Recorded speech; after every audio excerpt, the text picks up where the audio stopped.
Hello, my name is Ahmed Zadan and today I'm going to be talking about the relationships I have with three particular brands. The first one being Ralph Lauren. So why am I loyal to this brand? It's because of the association it has with my favourite comedy show, Friends. And in this show they were targeting young males just like myself, and they did this in the way of using an attractive female, Rachel, and this is because men my age are a lot more impressionable and susceptible to the charm of a woman. And I responded in the way of, since she likes the clothes, well I should wear them. And this attitude will go along with me as long as I take into account clothing to attract women. And this is a very effective way of marketing, because when you combine an attractive male or female with a product, our brains tend to bypass the orbitofrontal and anterior cingulate regions of the brain, along with the amygdala and hippocampus. And all these sections of the brain are responsible for rational decision making.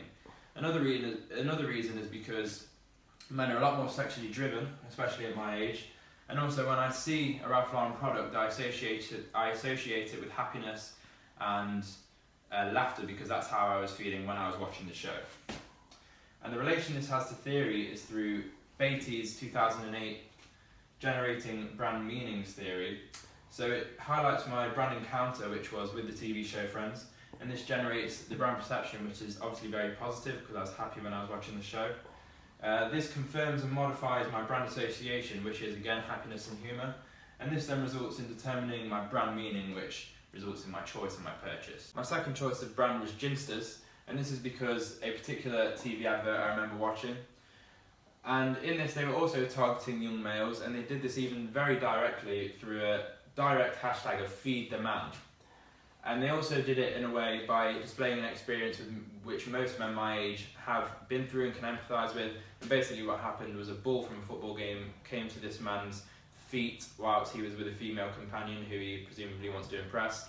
And he was in a dilemma whether to kick it back, which is the hard option, impressive option, or the easy option to throw it back. And I responded with this with a lot of laughter, a lot of empathy, because I can just empathise with that situation.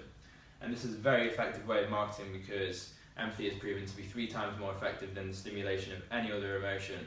So that's personally why I was really drawn in to this advert. And the relations theory is Schenken-Holman's 1980s situational self-image, which displays the combination of perception of others in the situation, which is me watching the advert, along with the individual repertoire of self-image, which is my own self-image, which to me is a young masculine male who can empathise with this character. Together that makes my situational self-image, and subsequently is formed the comparison of brand image and situational self-image, which results in my purchase. My third and final brand which I decided to choose was Myprotein, and I'm loyal to this company because of a particular YouTube ad I witnessed. And in this ad was this very muscular man here, which indicates that they were targeting young males who want to have bodies like that. And through this they really played on my insecurities. They made me feel inferior to this man, they made me feel like I should have this body, and I responded to this with a burst of motivation, so it was a positive response rather than a negative one. And this is very effective because within this ad was a lot of energetic music, and in music terms this is in a state of fortissimo, which means very loud, very energetic, and it's proven that this stimulates many neurobiological bodily functions, including in particular the sympathetic nervous system. And this system allows your body to be in a physical state, ready for any environmental dangers. So therefore, because of this music, your body is in the mood to go and exercise, go to the gym, go and consume the protein shakes which they are selling. Another reason why this is a very effective way of marketing and why it affected me personally is because a lot of young men are insecure about their bodies. At the time I definitely was, so they played on that. And this relates to the problem agitator solution formula, which involves creating a problem for the consumer, stirring up the negative emotions about that problem, and then providing a solution for that, which is, in this case, protein shakes. And the relation this has to theory, well, quite obviously, it is reasonably symbolic from what I've already explained, so I'd like to indulge into the practical side of this theory. The theory is called Meanings for Consumers. It was put forth in 2008 by Beatty also. All these theories are adaptations of my own. And the practical side of it, well, the perception of benefits and the physical justifications will lay within the imagery of the muscly man.